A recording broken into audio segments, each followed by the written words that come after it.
You know, when Rory this morning was talking about 30-foot waves and things like that, that's how I feel whenever Eli gives me a talk title.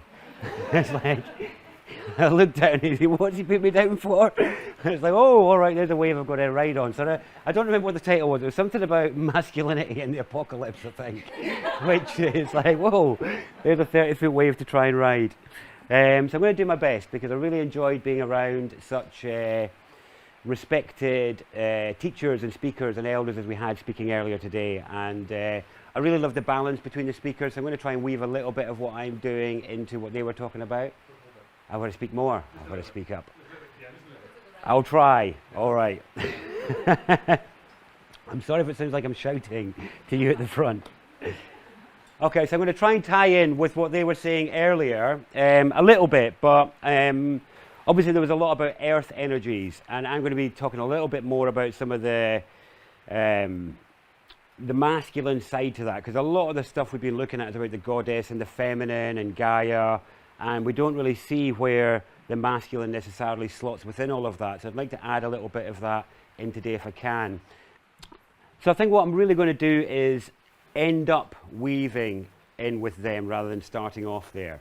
And I'm going to start off sharing something that's a bit more about a general understanding of what I mean by the masculine, because it's something where there's a lot of talk about the masculine and the feminine in recent years without a huge amount of clarity over the real differences between them. So I'd like to share with you some of my experience of working with these energies for 25 years now, or actually being in a gendered body for my whole life, but working specifically with this subject for a long time and really having a lot come up in recent years that shows me understanding the balance of the masculine and feminine for each of us individually and in our relationships, to me, is an essential component of us being ready for the coming change. Because without a balance in there, it's the same as not being balanced in your mind or your emotions or in your body. If we're not balanced in our gender energies, then we're as vulnerable as if we'd done no work in our emotions, no work in our mind, or no work in our body. And maybe some of that may be reflected in some of the relationships that you've experienced in your life, just through perhaps not understanding how gender works for and against us when we don't understand how it moves naturally through us.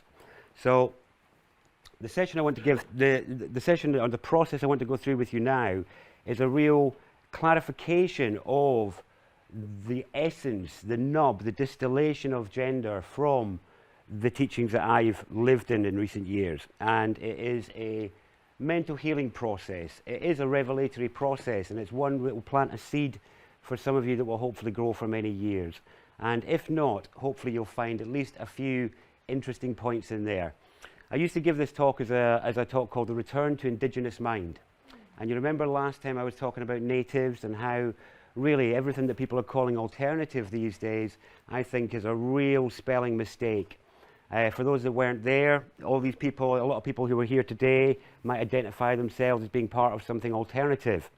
And yet as soon as you call yourself alternative, you make yourself the smaller second choice.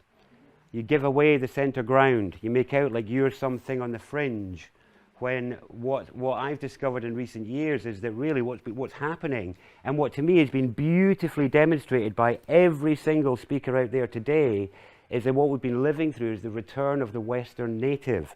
They're not alternative, they are natives. So when we've got this wound in the West where people refer to indigenous people without referring to themselves, or people refer to natives without referring to themselves, this is a wound. It's not because you're not native, it's not because you're not indigenous, it's a wound. And Rory alluded to it earlier, and my tradition, the Toltec tradition, is really steeped in an understanding of what he referred to as the mind virus. And that's something Toltecs and other natives have an awareness of. Some of them call it the wetico or the parasite or something like that. And it works a little bit like how a cordyceps or a liver fluke might work in other animals, which is it can trick us and hijack us in different ways that behave in ways which become harmful to ourselves and our environment, which is kind of what parasitic entities do and what native entities tend not to. And so what I've discovered in my journey, and my struggle and my shame and my kind of struggle to come to terms with my own journey and process, trying on the garments of other traditions or other people's ideas, or even new age notions of some you know, spiritual dissolution into the ether or something like that. Trying on all these garments and everything feeling good for a bit, but not really bringing it all home. And for me, it wasn't until I realized that the journey that we're all on for me is that the return of Western nativity, really, which is a remembrance of the fact that we are all native, and that the reason we're not aware of that is because we were colonized so long ago and the bridges were seemingly burnt that we've just forgotten. And that what we're doing when we're trying on the chants of other traditions, or we're trying on their drum methods, or trying their songs or their methods, is really trying to find our own. And I've met with natives and elders in other countries, and they love to share what they've got, but they don't necessarily want us to walk away wearing their garbs. They want us to help heal our disconnections, our connections with our own ancestors, our own spirit, our own land, and our own brothers and sisters of our own people. And that's certainly some of the gifts that I've received from it. But what I saw out there today were mature, developed, confident, competent Western natives, every one of them. Rory, Maria, Juliet, and Giles for his short interlude in the rain. All people moved by the unseen forces within and without them and around them, just like natives are. You know, and Julia's a beautiful synthesis of the wisdom of everyday plants as being everyday magic, which is real magic. And for us to find the humility of finding those rhythms again and coming home to that. That's the homecoming, really. And I think the trauma of the world and the trauma of our culture and the allure of energetic processes it's really easy to get into spiritual escapism, or to try to kind of, come on then, take me away. Come on then. Are we done yet? Come on. Dissolve now. But as many of you who have journeyed in many different ways will find, no matter how high you go, no matter how far out you go, no matter how deep you go, you always wake back up here. You open your eyes and you're here. Because this is the arena. This is where it's at, right here. And we get these tasters, spiritual work to touch base back home, you know, mother work to start to feel safe and held where we are, connection with each other, all of these things, so we can finally get here, finally arrive and feel at home here. And for me, where we are at I mentioned it in the last talk a little bit, but for us on our journey of mental acuity and knowledge about ourselves and the world, our emotional understanding, our empathic range and wisdom these days, our bodily dexterity and skill, our ability to heal and treat it, all of these things are at high levels of development. And the one thing for me that is lacking in there, the one thing that's fallen behind, is our gender understanding. And if we look at our mental competencies, our emotional competencies, your skills, your crafts, each of your abilities and talents, they may be very refined and developed, but can I just invite you all to glance at your relationships for a moment? And how many of them for us are at the place that we would like them to be at? And this is the importance of gender work, really, is realizing that in a way it's about saving your life, just like everything else is. When you're doing emotional work because you're depressed, you're saving your own life because you're saving your own suffering. Every moment that you can reduce the amount of your future suffering, you're saving life that can then be lived with joy, positivity and connection, instead of wrapped up in disconnection, contracted, moping and off. Spent many years in one of them myself.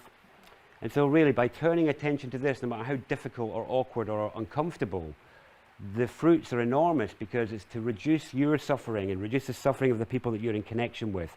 So that's the spirit and the intention with which I'm sharing this with you today. You can do with it as you see fit. So this is a gender healing process we're going to do, but it begins in the mind, because that's where the wound is for most of us. And it's because your body isn't lying to you. You know, I mean, we do get confused between feeling and emotion, and I'll maybe get into that a little bit later, but in terms of pure feeling, there's no lies happening in our interaction with each other. It's the story we tell ourselves about those feelings that start to create the problems, you know, and it's then how we spin off in reaction to our own stories about what somebody's glance meant or what somebody's behavior meant. That's where the suffering begins. That's it. So we're going to look today at the absolute mechanism of how that happens. And then you can maybe start to go and play with it. You might be able to see how it's turned up in your life, and then we will maybe have some tools for moving forward. So this is really about, what I'm going to share with you today is for the past, it's for the present, and it's for the future. It's something that will help you in each of those areas, I would hope. And if not, we'll go question time at the end. All right, so it's a gender healing journey, but to get to the bottom of it, as Rory said earlier, he mentioned a mind virus. You know, and that's the thing. I mean, how many of you have gone to a spiritual event or some retreat and you've been told to leave your mind outside? Switch your mind off for a bit. And so, well, that's all well and good, and yes, we can do that, but I am going to have to switch it back on again at some point. When I go out of here, it is going to be there, so what can we do about that? That's really my area. That's what we do here, is give the mind something. Because what ends up happening is that a lot of the practices that we get offered, by the mind not being in alignment and not understanding what's going on, we're not able to get the full benefits. We're actually not able to get it. We'll get a portion, we'll get an amount, but not the full benefit unless everything is in alignment. So if you think about it like you're going shopping, you've got some heavy bags of shopping to lift. And I think most of our lives today could be construed as heavy bags of shopping right now. So if you've got a heavy bag of shopping and it's over there, and you try and pick it up like this, how hard is it? It's pretty difficult, isn't it? Whereas if you can get behind it and get aligned with that bag and then pick it up like this, it's much easier, isn't it? And this is the importance of each of us paying attention to each of our aspects, because if any of them are left behind or out of kilter, what we're dealing with is much harder than it needs to be.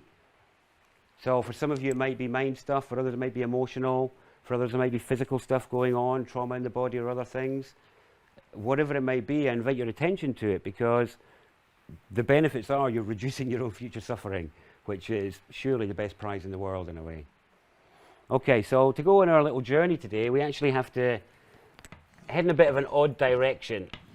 Have any of you, can I just ask, have any of you done this with me before? Maybe, all right, okay, so sorry if it's a repeat. Yeah, that's the kind of expression that we want to have. That's exactly it, yes. Our journey begins here, because the problem's in our mind. How many of you were taught that these are basic shapes? Yeah? You taught these basic shapes? Yeah? Okay. They're not. And our problem lies within that. So first of all, what do I mean by a basic shape? So everyone know about primary colours, basic colours? So the rule of them is they cannot be reduced to another colour. And so it's true for the shapes. So the shapes, it should be true that they cannot be reduced to another shape. That's when you're dealing with the true basic shapes. So, if I were to say to you that one of those is a basic shape, which one would you say it is? Have we got any triangles or squares? Thank you. There has to be some, otherwise the laws of the cosmos are broken. There must be at least 1% or 2%. It's a circle. Okay, it's a circle. We'll get into it in a second as to why. So the circle, we're going to put down here. Okay. Now, if I was to say to you that these two can be reduced to another shape, what shape can they be reduced to? A line. A line. Okay. And let's get rid of these for a second. So, the point of this, we're going to have to imagine that they're rubbed out, because I'm on limited chalk here. We'll just call them diffused into the background. No, I can't wet it, because if I wet it, it's not going to dry in time. The chalk won't work. And this is my chalk supply. Okay, so this is it. This is the containment field for today. Yeah. I like the limiting parameters of the cosmos. Yes, it's like, they do it with this. Okay. Let me just have a swig here. All right. Now, just before we get into these for a second, if I was to, let me just cover these a second with something. Let's just cover these. Okay, let's cover them for a second. That is. What could it be? This one. What could this be? The moon, what else? The sun, what else? An apple, a ball, A Mexican wearing a hat from above. Could be any number of things. And it's because when we are dealing with the true basic shapes, they turn up everywhere. And they work in your mind in a particular way that the others do not. If I drew a triangle on the board, we'd have a much shorter list. Much shorter list. Yeah? And then if I just get rid of this for a second, and I go, in fact, we're going to bring these back from the diffuse field for a moment. And then I go like this.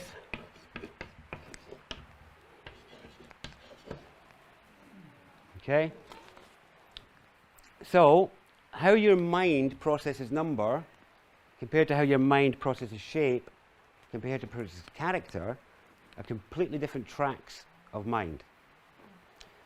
And these operate at a rational level of mind that is not where the indigenous mind is. This is where the disembodied mind operates, and it talks about things. It refers to things, which is not how the indigenous mind works, which is fully embodied, feeling, seeing, sensing, all the rest of it. So the problem for us is that all of the shapes we've been given all come from a second tier of mind. So that means that when you're trying to express your innermost aspirations, your highest convictions, your deepest needs and desires, they're not properly plugged in to your embodiment. And then you're wondering why you're not being effective, the change isn't happening, that your spells aren't working. Because these are all spells. We spell all our words because all our words are spells. And spells, things people said to you many years ago, or why you think poorly of yourself. Spells, things people said to you long ago, or why you treat yourself poorly or others. Spelling work is really important. And all of our spells are based on shapes. All of them. So, by healing the mind and returning to indigenous mind and imbuing the things that we might learn here today, what can start to happen is we become more effective in our spelling. Others can feel us more, rather than us being in the silent sharing connection field, because a lot of people can feel connection and all the rest of it in the silent field, but when they bring speech into it, they start to lose the feeling of connection. And it's because the spells aren't plugged in. They're not, it's like most people when they're playing around with language stuff, they're playing around with applications and an operating system, whereas this is machine code. This is like getting way beneath the operating system into the machine code. So for example, every culture in Europe all share the same machine code. They all share the same 26 characters of the alphabet, every one of them, but they can't understand each other. Same machine code, different operating system. And this work today is to get into the machine code. So when I asked you what that was, without context or relationship, it was activating your machine code. And it would say, well, it can be this, it can be that, it could be this, it could be that, it could be that, it could be that, it could be that. Because on the next layer, it could be any of those things. So today's process is going to delve us deeper into this. And the thing about a machine code upgrade is that you can install a new application, it doesn't change the operating system. You can upgrade the operating system and it might be a bit more effective. You change the machine code, everything changes. Everything changes when you change the machine code. So, let's go back to our line and our circle. So these, my dear brothers and sisters, are the most ancient of shapes. They precede all known languages. They turn up on cave etchings. We were in Avebury yesterday, and so both of these etched in different ways on stones, lines and circles. They are how nature builds, in the masculine and the feminine. And in a way, this is not the true circle you see in nature. The only time you ever see this type of shape in nature, truly, is a bubble. It's a bubble, which is kind of what the mind is in. Every other shape in nature is what Maria was talking about, which is concentric rings. That is the real shape of the feminine in nature and how it builds. So you could open an egg, a cell, a tree, a planet. You're going to find this shape. It's the shape of form and forms. Atom, egg, monad, all these things, cell, all this shape. So that's the real shape of the feminine that we see in nature. we're going to get on to where we see this in nature, because a lot of people in recent years have been saying there's no straight lines in nature. And it's madness. It's part of the war on the masculine. It's part of the collaring and the cuffing of the masculine. For those that weren't there last time, one of the big things in my journey was, as a young man, being brought up as what I now call a femi-man, which was to be completely ashamed of masculinity, to have derogation of men in the masculine, to have blame as well as shame. And when I hit my teens, I realized that it was men that couldn't get in places unless they were wearing certain clothes. It was men that had to wear the shirt and trousers to get in somewhere. And I looked at the shirt and I was like, well, what's this part called? Well, this part's called the collar. And what's this part around the wrist called? Well, that's called the cuffs. And it's like, well, who wears a collar and cuffs? And is tied around the neck on their collar? Who? In our language, who? Slaves and prisoners. Is there any other context apart from BDSM? No. I have to throw that one in there because somebody will usually throw it in there, so yes. So aside from that one, that's not the method of social control. We would all know about it if it was. No, slaves and prisoners. And we live in a graded collar system around the world. Blue collar, white collar. All the police are known by their collar number. I'm not making it up.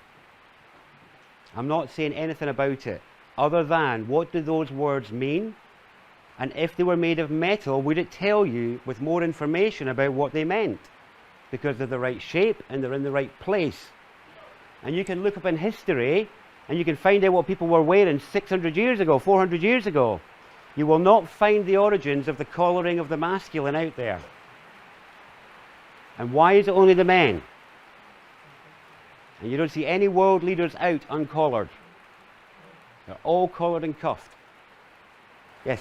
I hope I'm not interrupting your flow, but what this is reminding me of is as soon as I was 11, for some children, male and female, it happens earlier. As soon as I went to secondary school, collared, cuffed and tied. Yeah, that's it. Because it's the masculine that is being collared and cuffed. It began with it just being the men, but what is actually being collared and cuffed is the masculine energy, which we're going to get into in a moment. Believe it or not, these are going to take us there. Okay, so you do get straight lines in nature, and what they do is they bring structure, order, boundary. They stop things from becoming essentially cancerous. They stop things from becoming a blob, a homogeneous blob. The masculine is the source of all boundary. Okay, it's the boundary. In a way, this isn't really the feminine. The feminine is a whole field. This is something, this is like a masculine boundary that contains one part of the homogeneous feminine from the rest, but we won't go that far into today.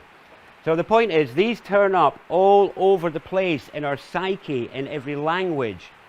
They turn up in our technology. All technology is based on this. All of it. All of the things that are ensnaring our children are based on the line in the circle. All of it. All number is bound by the line in circle. Circle, line, 2, 3, 4, 5, 6, 7, 8, 9, line, circle. There are no other numbers. None. No other numbers. They're bound by these. When they come together in balance. So in my tradition, Toltec tradition, these are actually about electromagnetism in the human form. The masculine is the electrical, the feminine is the magnetic, and this is the symbol for the electrical, which we'll get to in a moment. This is for the magnetic. And when they come together, which we see on our electromagnetic devices, you get this shape. What do we call it? Power. Power. Power is what happens when the masculine and the feminine come together. Now, when they are in balance, which is everywhere in nature except our species, you get the third natural basic shape, which is in every element in nature and in every kingdom. It's in the animal kingdom, the plant kingdom, it's in water, air, it is in fire, it's probably in earth. And what shape is it? The spiral. That's right. What you get when they are in balance is you get the line that arcs and the circle that cannot complete itself. You get the spiral of life. Now, we have a name for the ratio for that, but we also have a shape for that ratio, and the shape is this. It's the perfect penetration of the masculine and feminine. The perfect balance of masculine and feminine everywhere in the cosmos, except our species, where the men are collared, everyone's blaming them, and nobody knows the native shapes. It is a mess. Other things are looking good, but this is a mess in our culture. Thank you for that, yeah. So, these turn up everywhere in nature. And they even turn up in our mind in different ways, because, yeah, I'm not going to get too much into that just now, actually. But these are the native indigenous shapes. You find them everywhere in nature and in other places, in other spaces. Spirals maybe aren't that important. Gender maybe isn't all that important. Maybe if you're from the Eagle Nebula or something like that, or some plasma field somewhere else. But here, where the galaxy is a spiral galaxy, and the Gaian forces all move in spirals, including the animals and the plants, it's probably worthwhile trying to work out what that's about and getting into alignment with it, especially if you're not feeling in alignment with it all. And when Rory's talking about getting into position to align for the wave that's coming, for me, it's about noticing the movement between these forces, which we'll talk about in a bit, and getting ready, positioning ourselves to be able to ride that when it comes. Because we have to get the balance right between them, but we have to understand the difference between them first. So what is the difference between these two shapes and every other shape you were taught? Squares, triangles, hexagons, dodecahedrons, parallelograms, octagons. What's the difference? There's no end. What else? No, this one is. But yet, no end is one of it. What else? They're not contained. So what? That's a great way of putting it. They're not contained and they've got no end. So what the masculine brings to the natural shapes here, which are forms and states, which has a beginning and an end, has a fixed place, is contained. What they bring is change. They bring change so that you never end up in the same place as where you started. And every other shape, and this is the maze of the mind, this is the trap of the mind, is that every other shape you were given to build with takes you right back to where you started.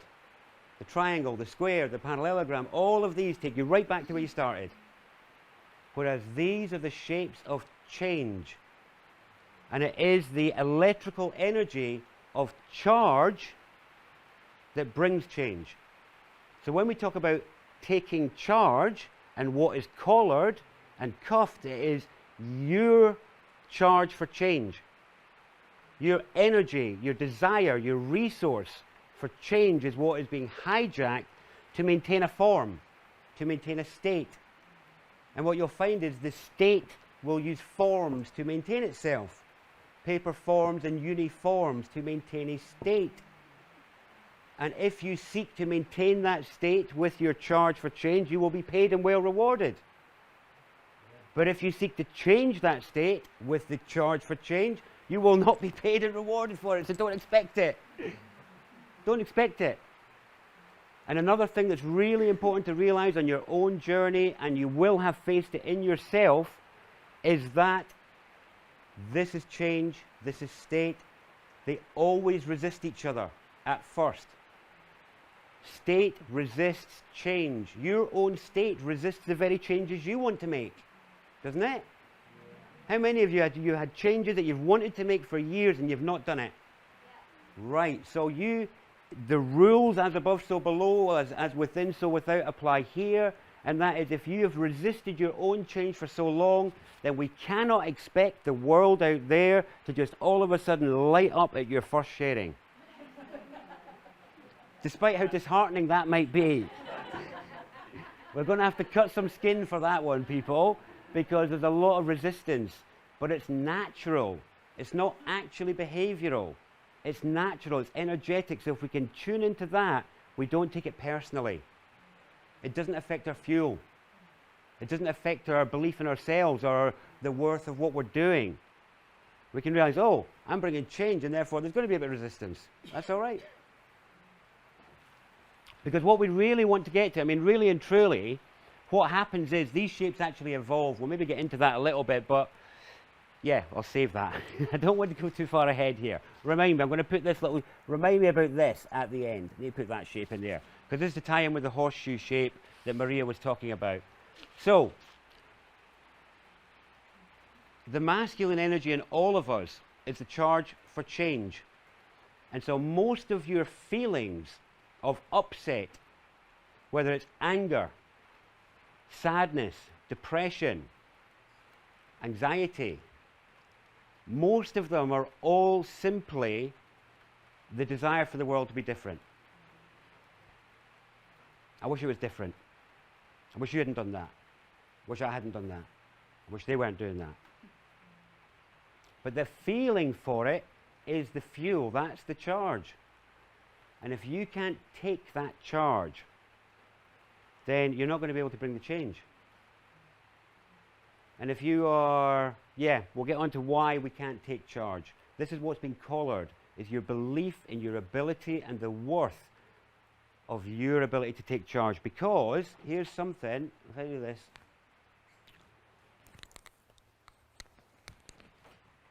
Tiny little deed, but the world has changed, and it will never be the same again. Cups do not move themselves. That will sit there until it dissolves, until somebody else comes along and does it. So for those who would seek to maintain a state over you, and for those who would seek to maintain a state in the world, they know they cannot have you awakening to your creative power for change, because they can't stop you. So it's much easier to make you believe it's not worth you even trying. That's the collar and cuffs right there. What's the point? Can't be bothered. Nobody's going to see it. Nobody's going to care. It's not about other people. It's about your desire for change. And if you're not willing to act on the tiny kernels of it, if you're not willing to tend the spark into a small flame, you're never going to get to the fireworks that you really want. There's no real shortcut there. So, let's see what that looks like. Let's look at this shape that we've not really learned much about at all. So we're going to come back to this, but let's get into this one. Okay. This is a fractal shape, just like the circle is, but it works differently to the way the circle did. The circle works in the feminine within you, which is the kind of ephemeral field of shape and feeling. So that was very much about, oh, it could be the moon, it could be a wheel, it could be whatever. What can I dream this into out of the field of feeling? When we're talking about the masculine, we're talking about drawing a line and making a point. In Toltec gender, they say the main difference between the male and the female is that the male has something pointing out. And so that means when we are communicating, because communication is a gender thing, and that's why we talk about helping somebody else to conceive. If you want to help somebody else to conceive, you need to understand gender. And that when we are wounded in the lower centers and the biological levels and the emotional interaction levels, then we can't get the higher correspondences of this divine energy that flows through every level. If you don't get the lower, you're going to be muddied on the higher.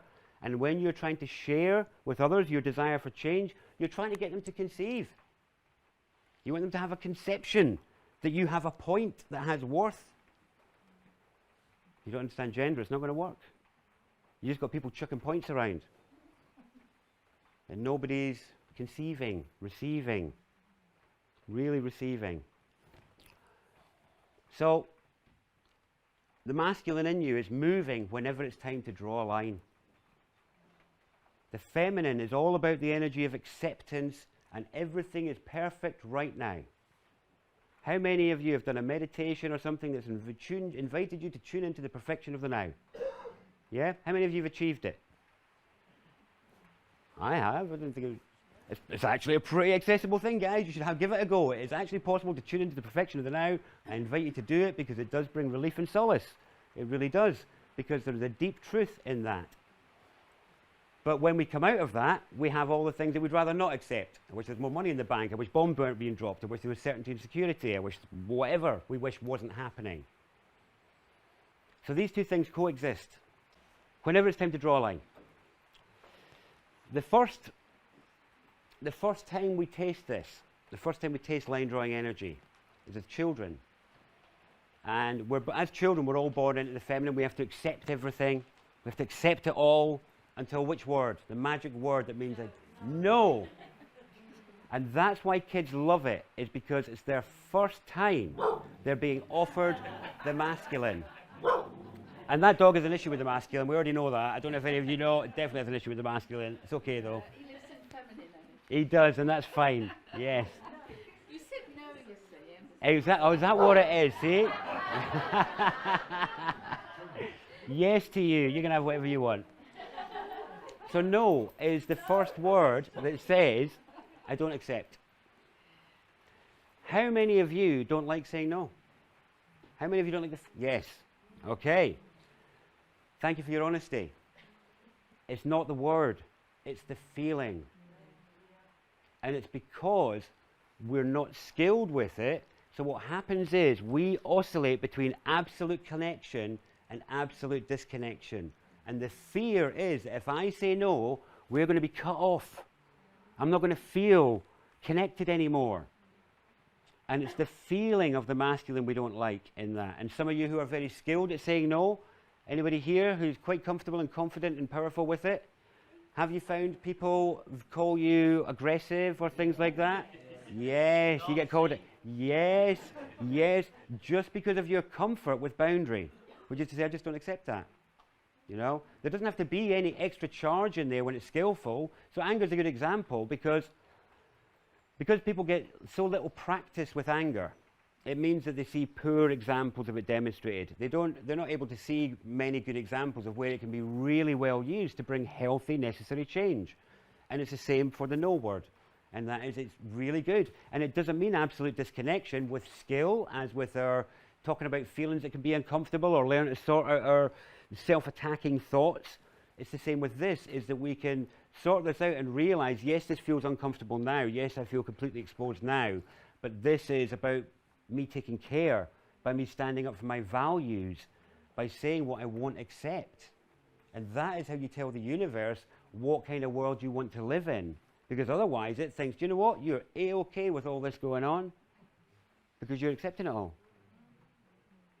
And this is the thing, so many people are talking about the return of the divine feminine, but the divine masculine is as much coming to fore because we need both. And for me, I find it interesting to note that whenever divine masculine gets mentioned, it's really interesting to note the sort of in-joke around it, the sort of chortled kind of scoffing at the so-called divine masculine. Until we lose that, people, we've got no hope. Until we truly understand the necessary complementariness of each other, we're doomed because there's lurking gender superiority, and as long as that is present, then there's going to be campaigning. Somebody's going to be campaigning, and that is destructive. They're truly complementary. We cannot achieve this without each other.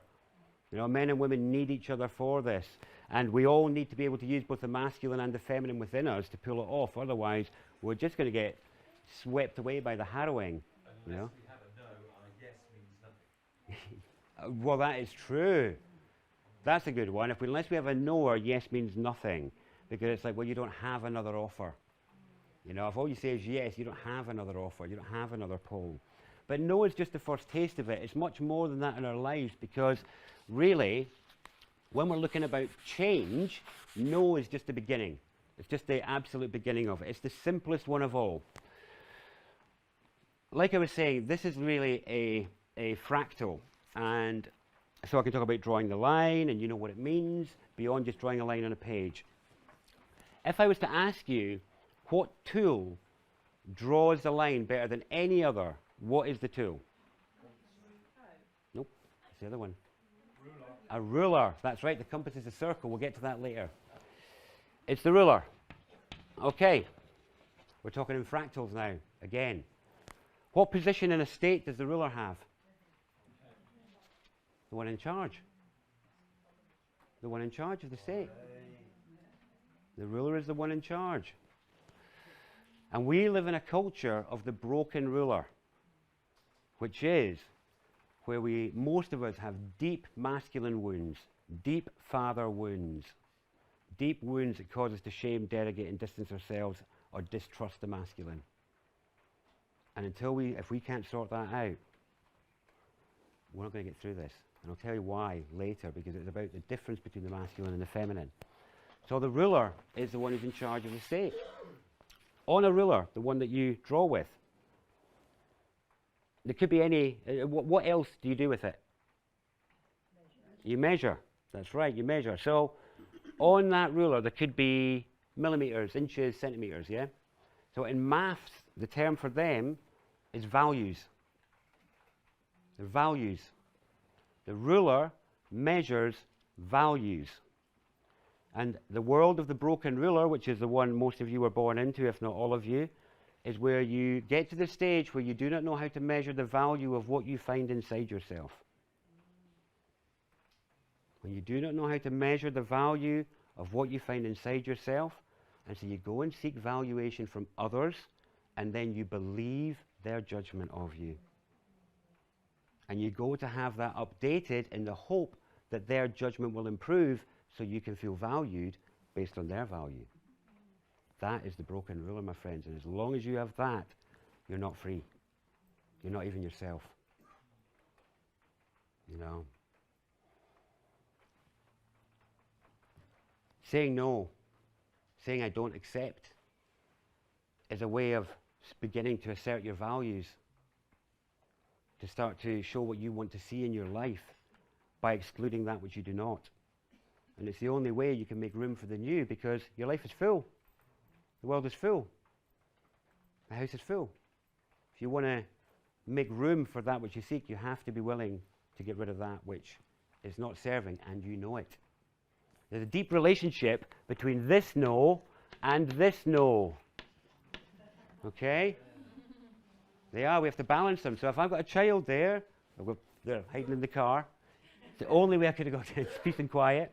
But I could say to that child, no, hot, to fire. Or I could say, no, hot. See the difference? No, sharp. No, sharp. Very different, aren't they? Yes. So there are things that you know you need to say no to. Aren't there? But in other places, your no is getting in the way of this. Fear, hesitancy, doubt. No, I'm not going to do that. No. Blocking your knowing. And these, we'll get onto what the complement of that is. We'll get onto that in a second. So, this is where gender balance becomes crucial, vital, between knowing what I want to accept and what I don't based on my values. And your values come through the relationship we'll look at in a second. So they come through your measurement of your life experience. But here's the thing about, because remember we said the masculine was change. Yeah? So, well actually I need to give this context here. So, if I was to give this, I remember I said it was a fractal. So if I was to say this was a letter, which letter is it? I. All change comes from I, the fruit of the ruler. All change comes from I, the product of the ruler. So many people, and I've been there, been in activism 15 years, and I've been there, we the people, critical mass, we the people, critical mass. All we need is 5,000 more awakened and we'll win. No. I've been there. 5,000 people. We just need 5,000 more people, then we'll win. We'll beat their police line. With just 10,000 of us standing here, 5,000 more turn up. Nothing changes until I step forward And then some other I goes, I'm going to do that too.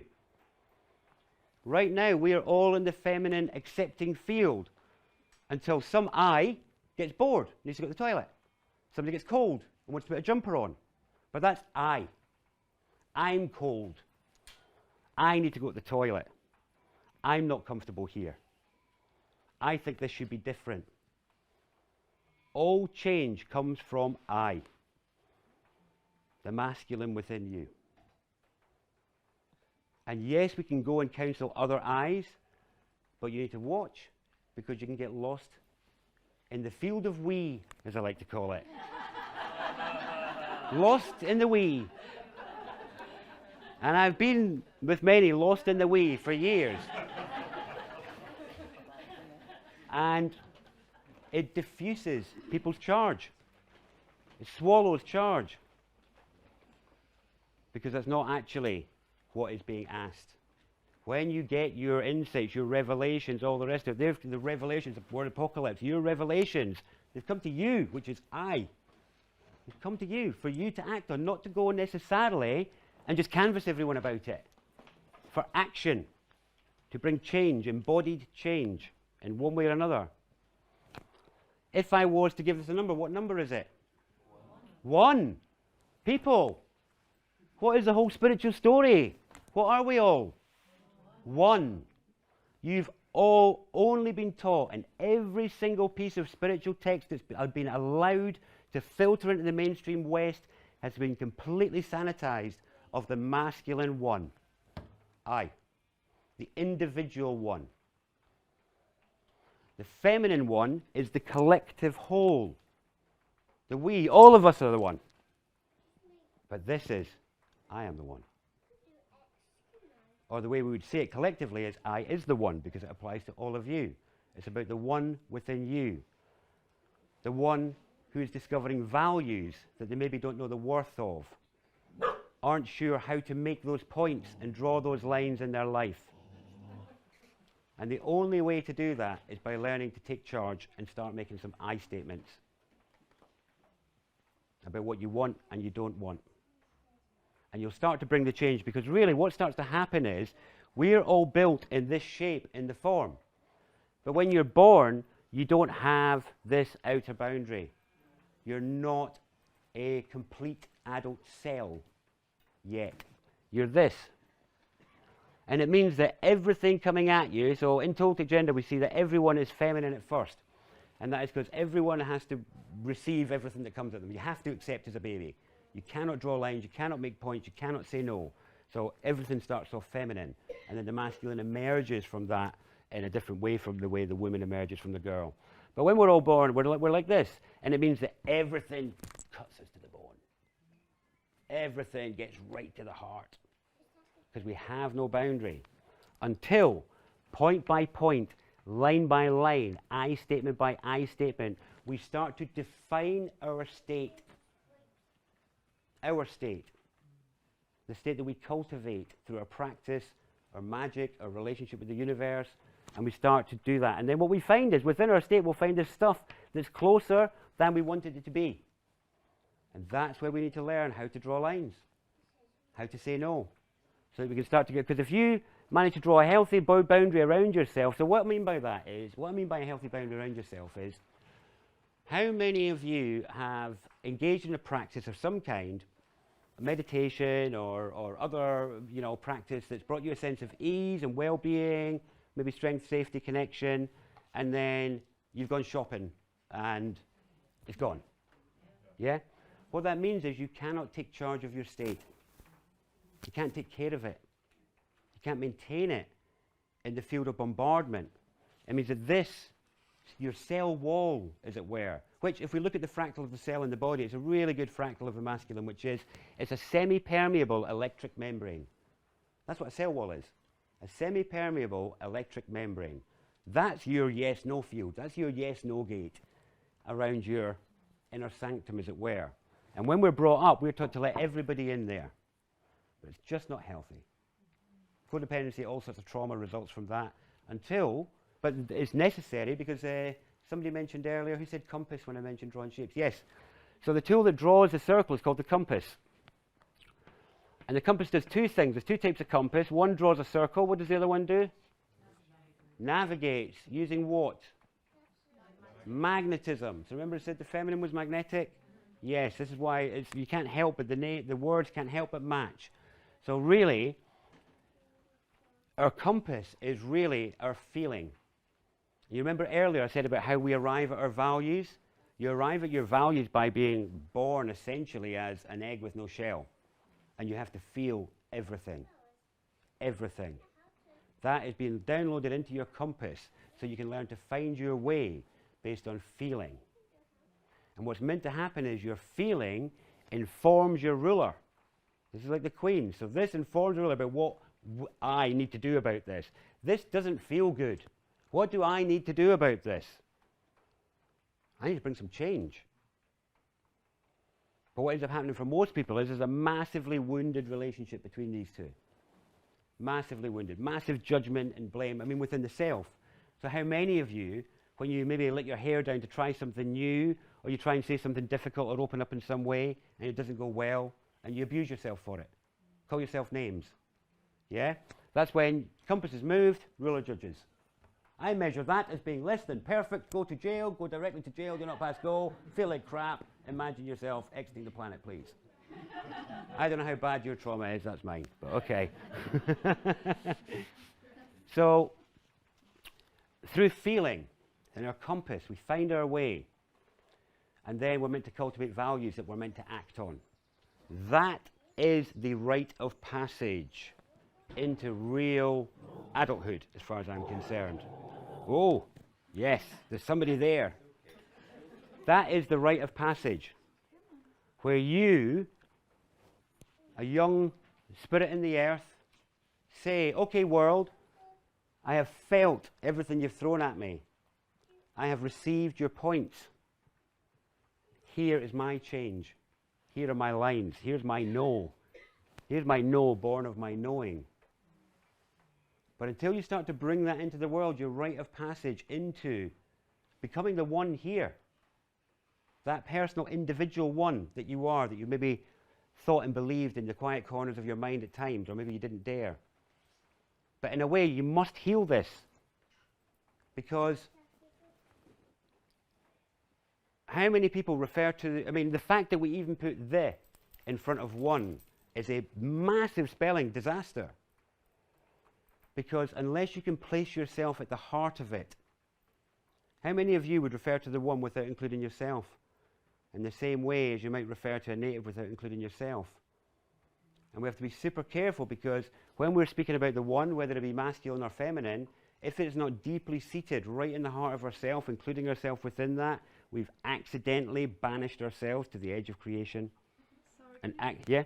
sorry to interrupt you. Can you say that again about how many of us have not included ourselves in the one? Yeah, so if you talk about the one or the universe, or you talk about spirit or God or whatever your words for that are you fully including yourself in that name or that referencing, or is it something outside of yourself? Are you referring to it? And in that, right there, right at that moment, you've banished yourself. Banish yourself from all protective safeties, banish yourself to the edge of creation, so you're then vulnerable to the void whispers. It's hugely important to get that deeply seated within the self, that really and truly you are the one, because how could you not be? How could you not be? If everything is one, let's just do the logic, let's just do the little logical process, but notice the resistance your mind has to even go through the process, because of our association of this with ego. This is not egoic at all. There's zero ego in this whatsoever. For this reason, where do you see this shape when you look at me? The eye. And what color, or what do we call the heart of the eye? Other word, the pupil. The pupil. And what color is the pupil? And everyone. It is the black hole with a W at the center of the universe, peering back through every pupil. That is our equality. That is why I cannot say this to you with any claim or elevation or seeking neither, because I'm eye to eye, pupil to pupil. I see the black hole peering back and I'm like, you're just me. There's only one. And in a way, we need to correct that word for soul. Soul should be this. And we come in through the planetary soul. You know, I mean it. It's the one. If there's only one, it's got to mean, you've got to mean it, and it's got to apply everywhere. Otherwise, there's something wrong with the pattern. Who was it that was talking about? It was Maria. What did she call that? She called it canon. Was it the canon she called it? Yes. That is what I mean by fractal, and that is when the pattern is just everywhere, on every level and every place. And this pattern is everywhere. Between the relationship between planets, cosmos, all the rest of it is about how these two interact with each other. So,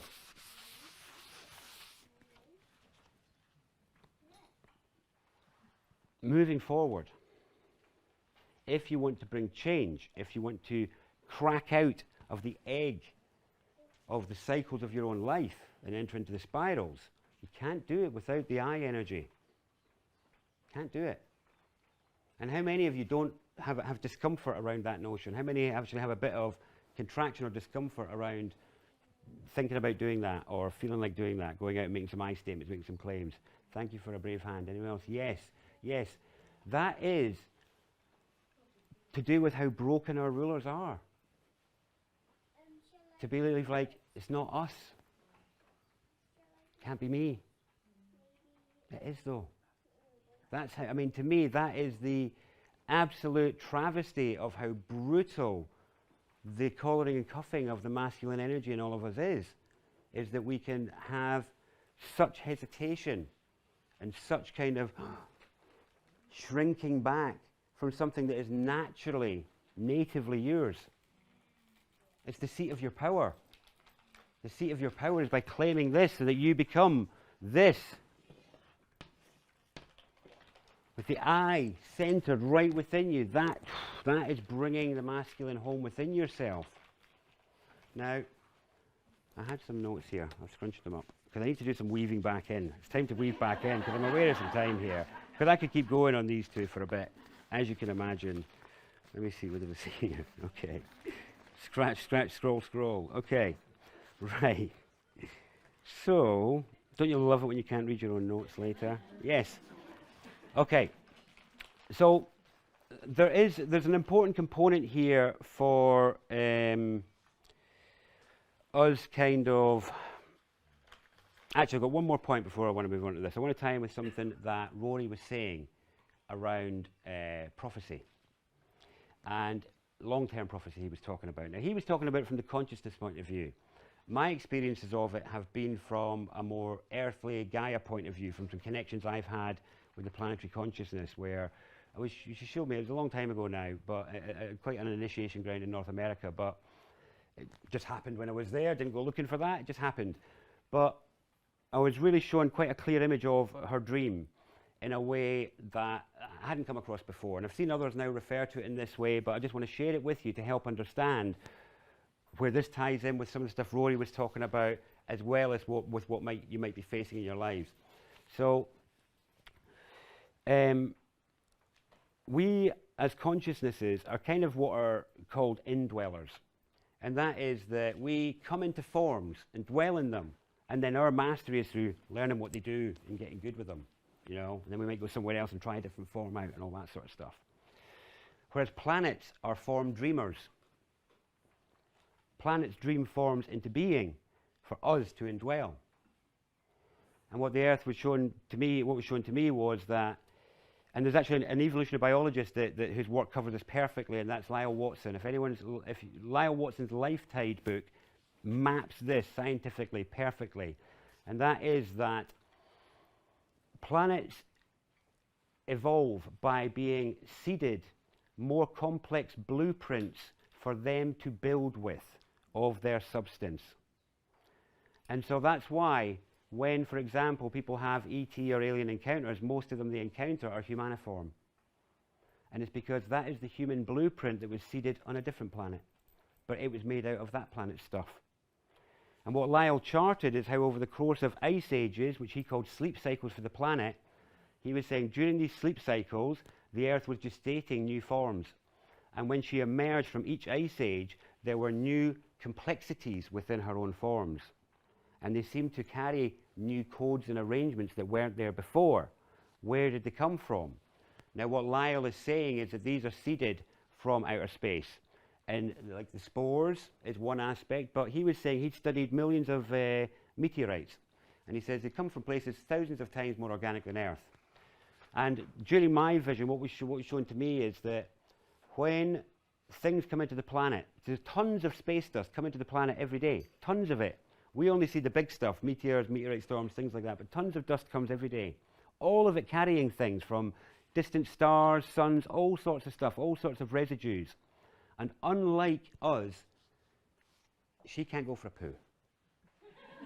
She can't be sick. She can't vomit it back up. The way of the planet's evolution is she must integrate or die. You must integrate. Must. And what's happened for us is, so for me, the prophecy that we're in at the minute is related to the blooming of the human blueprint, which is that there are known issues in the cosmos as to what happens when this blueprint gets seeded, and that is it flaps about for quite a long time, making a big noise and mess. Big noise and mess as the indwellers try and work out how to handle this form in this substance. We're approaching the graduation, the blooming of our divine self-awareness anchored on the earth in an earthly animal form. For a planet, that is an enormous achievement and upgrade. This isn't about human evolution, what's going on this planet. It's the Earth's, and it is a stupendous stage which is about to graduate, which is the self-realization, the divine realization of some of the forms within her makeup. Now the thing is, that couldn't come about by easy ways, because if you look at animals in the wild, they're seamlessly in their experience. There is no external referencing within them at all. They don't refer to past, present, future, things like that. They have no observer. Now, this is where the weticle comes in, the mind virus, or as the Toltecs say, the parasite. So how many people here have come across that notion before? Yeah, okay, you're familiar with it? How many not? Okay, so the notion is that humans became infected with a virus, a mind virus, many years ago. And it's a parasitic in nature. And if we look at how parasites operate in nature, they keep the host in a low state of well-being as its needs are being met, and it tends to be a bit destructive to the environment as well. The environment would normally be the habitat for the host. When a parasite is in play, then that habitat won't be maintained in the way that a healthy animal would. Now, to understand the role of, because to me, all of us were infected with this and may still be, as long as we have notions of being visitors, you know, because this visitor has hijacked us into believing that we're visitors, because it is. The way a parasite works is it tricks the host into believing that its hungers and needs are the host's. So the only reason, so mistletoe is a parasite, and the only reason a tree feeds mistletoe is because it believes it's a branch. It thinks it's I. And so for humans, when they are pursuing the interests of the parasite, they think it's their own. But it's not. But the difficulty with this is the danger of people not taking responsibility. And I think this is why this kind of awareness hasn't come until now, until we can take this on board without using it as a get-out clause, because we still have to be responsible for integrating this parasite, which is partly what this work is about. And so really many of the natives have the view, and I consider myself one of them, is that we're not dealing with bad people out there, we've got infected people out there. As in with a virus that they're not aware of. And the Toltecs say, they used to say, it's a foreign installation in our mind. And that's these shapes that I was sharing with you, it's a foreign installation. This is the beginning of the healing of that process back into an embodied and felt mind. But the other thing, again, in terms of weaving prophecies, is that now is also the time that some of us are finally able to get on top of the parasite and integrate it. And as a species, as a planet that cannot get rid of it, once it's landed in us, we must integrate or die. And if we look at what's happening to the culture out there that we've emerged from, the parasite is rife. The results in our brothers and sisters is that they're mentally unwell, they're distressed, they're depressed, they're killing themselves, they're sick, they're medicated, Very few of them are happy. That's what happens when we live that way. You know, and those of you that aren't living that way and don't feel that way is because you are of the few that are integrating it, which is to get on top of its hungers and its wishes and all the rest of it. And that's another thing that is supreme about this time from the native point of view, is that finally we might be able to give the parasite the boot that it is long had coming its way. And this, one of the ways of doing it is through understanding your eye, recalibrating your own compass, so that you can start to feel, based on your knowing, whether what you're doing is really coming from you or from the visitor. And I'll show you the way to discern that is, you know, I talked about the two no's. So we've got two no's that we have to balance out, which is, when is my knowing stopping me from saying no, and the other way around. But we also have two eyes. Two eyes, hand for each, leg for each. They share a mouth. You've got the eye that wants change and the eye that doesn't. You've got the eye that wants chocolate, the eye that doesn't. The eye that wants a relationship and the eye that cannot be bothered. We have to balance the two eyes as well as the two no's. But within that, we have to discern, is it mine? And the way that you will know is really quite straightforward. And that is, you're going to feel it. Your compass is going to tell you. Your compass is going to tell you, is this something that is keeping you in a low state of operation? Is this bringing suffering to you? Is it bringing suffering to your environment? Well, the answer's on the table on that one, guys, as to where that's coming from. Whereas the other one is, if you start to make some I statements and you notice that the other happens, you start to feel more connected. It starts to feel good. It felt like a good thing when you said no to that person, or you made that claim that I want this change. Your guidance system is built in. The compass is completely intact. The problem we've got is what I call the spasming ruler, which is, so most people, most of the relationships are governed by emotion. And emotion is secondary. It's not a primary reaction, it's a secondary reaction. And so here's how it works. You feel in the compass, feel something. Then this leaps like a striking match to tell you what that meant. Tells you what that meant, what that person did meant that. And then we believe what we said about it. And then we have an emotion. But here's the interesting thing. The emotion has no direct relationship with the world. It only believes what your eye tells it. Your emotions have no relationship with the world. They only believe what your eye tells it. So you can have the same glance thrown across the room by somebody, and two people receive that glance, and one measures it one way and goes in a big huff and goes disconnected, and the other one either asks about it, inquires, opens up, seeks connection instead of shutting down and believing a story. You've got two completely different outcomes from the exact same stimulus. And one of them creates a big emotional cascade of, I'm going to huff with them because of this, that, and the other. They did this and it meant that, and blah, blah, blah. Digest them. Digest them. Maybe they had something going on that day. Maybe it wasn't about you. Maybe it had nothing to do with you. And yet the eye, the broken eye, the wounded eye, takes everything personally. It's all about me. It was all done to me. And then we get caught up living our lives in the emotional turmoil of just listening to a crappy story that's not based on the truth. It's just based on the story. So the work that I do with people on gender healing is really about getting back into recalibrating your compass and updating what your eye has to say about it. Because I think for many of us, we've had massive awareness upgrades in the last couple of years. There's so much more that we're sensitive and attuned to, but as long as we're applying old measures, as long as we're applying old values, then we're going to come, I was going to say unstuck, but no, we'll come stuck. That will stick us up, that's for sure. So really, it ties in as well with what Rory was saying about with the lines and how they're moving from day to day. And that's just the level of fluidity we need in our compasses. I need to check in every day as to whether what I said yesterday is still true for I today. It's just fluidity. That's the way it should be. And that's freedom. Freedom is to be able to say, I'm calibrating my compass here. I'm updating it because my ruler was well broken. And right now, I need to try some stuff out to check out my readings. You know? Because there's just so much within that. We need to give ourselves the space and the time to do so, because there's just so much feeling around right now. But what story are you telling yourself about it? What's your eye saying about it? Is it positive, welcoming, hopeful? Is it judgmental, tyrant? Something like that. I'm not sure which. Maybe your broken ruler. But this is within all of ours reach.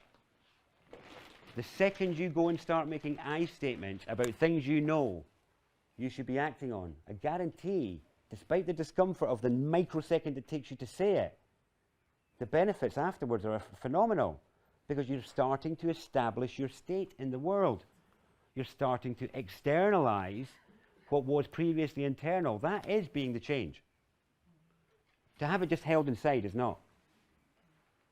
You've got to bring it somehow, unless your particular purpose is somehow monastic in some way, which there is a place for that, and I think a lot of people would like to claim that and hide in it when it's maybe not true. And this is where we've got to find what's true for us. So many people I know awoke to something within themselves and then went and got a certificate in something else, because they didn't know how to value what they'd found inside themselves. They didn't realize this can stand by itself in me, and I don't have a name for it yet, but that's all right. You know, that's the real I within there, is to find your own story. So if you just look around for a second, does anybody here look anything like you? Does anybody dress anything like you? That's the uniqueness of your I, your pupil. So your story isn't necessarily bandwagoning with anybody else. It's really about trying on what others are doing until you find what's right for your I. So you can establish your state. And then our collective I states will be a healthy body with healthy cells, rather than what we like. So to me, there's only one human on the planet, and we're all cells within it. And right now, we've got kidney cells having to go at the lungs, telling them what a crap job they're doing, and we've got brain cells that are all like blaming the heart or something like that. Or is it the other way around? I'm not sure which. But as long as we have any of that going on, we're not in a healthy state. Whereas for each of us, really, the work is your own state. Don't worry about the state out there if you can't take charge of your own state. In fact, I would say it's not safe. Don't go. Not until you can take care of your own state of well-being. And then you can be an interstate traveller. I mean it, yeah, an interstate traveller. Yeah, absolutely. Where you can take your state into numerous other states, but you remain in your state of repose. And I'm not saying avoid the world, not at all, but I'm saying take care. Because in our language, the suffix ion, if I put construct in front of that, we'd know that it's about constructing things. If I put restore in front of it, we would know it's about restoring things. If I put compass in front of it, compassion is to compass. There's no exception to that rule, that suffix. It is to compass. Have compassion for yourself. But also, be aware that it's maybe time to start drawing some lines. You know? And then once an I is able to take enough charge that they can be a healthy cell, then you might be ready to cross the line. Crossing the line is a different thing. If I cross the line, what are the names for this? Positive. Thank you. This is what positive is. Positive in an electrical term. It's got nothing to do with a happy mood. And the people that tell you it is are usually closet depressives. To be positive is to be able to take charge of your desire and need for change despite how you feel, despite how crap it is, despite how low you feel, despite how the world doesn't seem to be welcoming you. Positivity and taking charge is about you carrying on despite that. That's your real spiritual individuality. You don't need a club. Whereas, while we're waiting around for a club, we're just moping about, oh, my gang isn't here, I'm not playing. We're going to play. Then we're ready to cross the line. There's another word for this, though, and it's an important one, and that word is cross. And the word cross is what happens when there is natural charge flowing that doesn't get to move through. We become cross. This is what you'll see. So people who are in charge, bosses and stuff, you see it in movies, they'll portray some boss as being cross, angry. Or what you'll see women, if there's a man making an advance towards you and you say no, he might appear cross. He might look like he's in a huff. But he's not. It's not behavioral. It's not. This is bioelectrical in all of us. It's a bioelectrical thing that happens, is that when natural charge is stifled, then the system ends up cross, blocked in some way. And so for many of you, some of your feelings of upset, anger, depression, and the rest of it are perhaps your own crossness, your own stuck charge. Because here's something I've discovered in many years of working with this, with countless men, couples, groups, all the rest of it, and that is, no matter what the people around you are going to get your charge, it's going to be positive or it's going to be negative. Only you are in control of which one they get. And so what I mean by that is you might have a feeling about your partner or a friend or a colleague or whatever, and instead of speaking to them directly about it, you just don't talk to them properly for a few weeks. You just kind of, I'm not inviting them out next time. Crap cup of tea for them. I would put a little bit less food on their plate. Whatever it might be, they get your charge.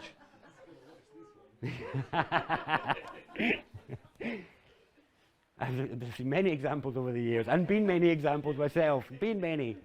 Yeah. So the people around you are going to get it from you one way or another. And in one of them, everybody suffers. Everybody suffers and feels disconnection. In the other one, there is an opportunity for connection. A window, a leap. That's the gap in the spiral. The leap for the new. But it does require you to gamble, to feel vulnerable, to be honest. To go for it. So before I wrap up, I've got one last thing to say, and then I'm going to finish. Yes. So, and it is to do with something that is another aspect of the more distant divine masculine that's really important, I think, for us to hear. And it's something that's really come online in me in recent years. And it's to do with the clarifying of the credit we give to the goddess and the credit we give to the nameless Lord that so many have shamed and wounded relationships with. That means they struggle to refer to him or to give credit to him in whatever way. And I myself have lived most of my life like that, and it's only very recently that I've been able to even say those words without there being some contortion or trauma reaction within me, just because of my own judgment in the past and my own experiences. And what I've this is so interesting how nuanced this gets, because we often refer to Gaia and the planet as if it's just feminine, as if only the feminine is here and the masculine occasionally visits, and it's not true. If we look at the pagan symbols, especially the ones for these lands, I just want to try and do the Celtic knot, where you have the 3-in-1 sort of thing. It's a terrible Celtic knot, but there we go. So, I'm not here for my art skills. So, it's about the 3-in-1. That means all three are present everywhere. That is, somebody was referred to, as Rory referred to in divine intelligence, everywhere. No cell missing it. That means if the divine feminine form is in every cell, so is the masculine in every cell. And that's what I've discovered on my journey as well, is that every cell contains the whole.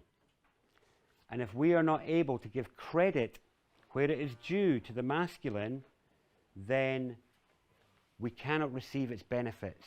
It's a bit like if you were mum and your kid is outside shouting for dad, are you going? You're not going. So if everyone is sitting around giving all the credit to mum and nobody's calling for dad, why is he going to come? Why is he going to show up? He's there. Now, something I noticed was about how to understand the difference and the importance of that kind of divine masculine awareness or attention. And it's to understand that the difference between the mother energy and the father energy in that relationship is that one is personal and one is impersonal. And the mother relationship is impersonal. The fruits are out there. You don't have one, but it wasn't made for you. The mother is there generally. She's there for you, but might get interrupted by another child at any moment. In the stories we have of the past, of the benefits of a relationship with a divine father or masculine, what we have is the remedy to something we don't see in the earth, and that is that the mother cannot take care of all of her children by herself. When the tsunami comes, when the landslide happens, when the volcano erupts, many children get taken out. But some few survive. And we usually, or in modern days, we give that credit to the feminine, but actually, the personal relationship is the masculine one. And it's very difficult to heal. And so what I mean by that is, all the words we use for what I call magic, personal magic, synchronicity. Hate that word, I'd love to set fire to it. Synchronicity. It's the most magic diffusing, nullifying, depersonalizing thing I can imagine when people are referring to something that was about a moment of personal divine attention and magic. It's like the most ungrateful thing I think could be said from my point of view. So, synchronicity, all these terms are used to generalize the attention and the awareness of the universe. When we're referring to things that have guided our path, this is when we are not giving credit to him. Because actually it is the divine masculine that gives the personal attention, that parts the waters, that gets you out, that makes it happen. And you may not be aware of that, but I'm just drawing it to your attention today because it's something that was very difficult for me to heal. Because what I realized is that to truly receive the magic of your life that's so personal and crafted for you, so that just at the right moment that thing would catch your attention so you could meet that person, just at that right moment you got the invitation to go to that event and that happened. All of these things, all of these little moments of personal magic and personal attention that bring change to your life. These are from the divine masculine. And if we don't thank him, we say, thanks, Dad. If we can't make that easy without writhing and contorting because of our wounds and our elevation of the feminine, wanting to place all good stuff comes from her, all bad stuff comes from him. Why would he turn up for you under those conditions? You deserve it, you know. Whereas really what I've realized is what's hidden in those stories is that personal attention is what gets us out. And that's what is meant in all the stories about the benefits of faith, is that in the moment of greatest arduousness, your personal relationship with the one is what can get you through. But only if you have one. You kind of need to have the relationship first. So, in part of this healing for me, I had a massive revelation recently that ties in with this, and I guaranteed I'm finished then. And it is to do with my own wounding around the feminine, and to do with this notion of the beatific, kind of all-giving, abundant feminine. And I suddenly realized that my experience in life is that hadn't been true, but that's okay. But in a way, what I'd realized is that was a fantasy illusion that doesn't exist anywhere in nature. And it's unreasonable for women and men to have that expectation on women or the feminine. And what it does, and what I've seen it lead to in me and in other men, which is why I want to mention it today, is because it's what I see causes men to give up. Causes them to give up. And that's why I want to share it with you, because it's like, this is huge. And it is because this notion that we have of the beatific mother, when that is not true, it means that. So so out there is the mother. Everyone agree? Yeah, mother, manifest form, all the rest of it. So I could put my hand in the bush and I could get a berry, or I could be scratched and cut with thorns. That's the truth of the feminine. I can go out there and I can feel the wonderful cool wet grass on my feet and then stand on a sharp stone. That's the feminine. And if we have an unrealistic expectation that she's all soft and no hard, then men give up because they're like, I thought you were berries and flowers. Yeah, that means you must not be good. You must not be whole woman because I'm looking for the woman that's berries and flowers. Yeah.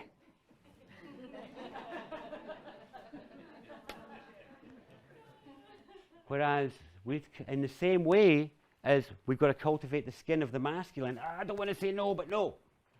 Men out there, I invite you, don't give up. And women as well. Women, the masculine in you that might give up because you put your hand into the bush of life, hoping for a berry, and you get a thorn. Welcome to life. There's no getting away from it. I can go out there and walk 100 meters in beautiful soft wet grass and have no discomfort, and then step on a thorn, and it hurts. And I'm going to stop for a few minutes. It's not personal though, is it? And this is that thing is, this is the mystery. This is the unknown. You cannot know when you go out into the bush if you're going to get the thorn or the berry. But if you let that not knowing stop you from trying, stop you from daring out again, then it's over. It's over. You're just waiting to die. And there might be many parts of you, as I know there was for me for many years, that were just waiting to die because of that experience.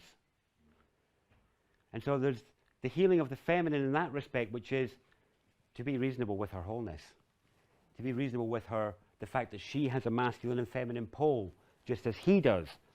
And yes, he is he and she is her, but they both have the masculine and the feminine, the light and the dark, the hard and the soft, the warm and the cold. They have both, they're woven in together. And we are the third part of that, the little I in the middle, trying to resolve their relationship going on there, the change coming from spirit going, make this change. And we're all like, I'd love to, Dad, but it's quite tricky down here. It's a bit difficult.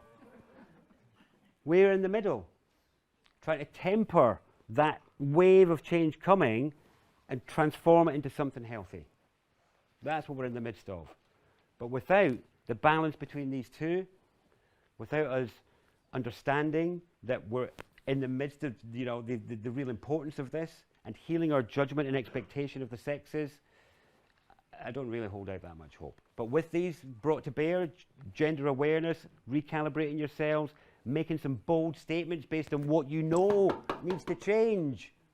Come on, where are you? I want this. I don't want that anymore. He says, choking.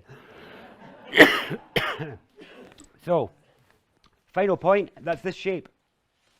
This shape here. Forms resist change.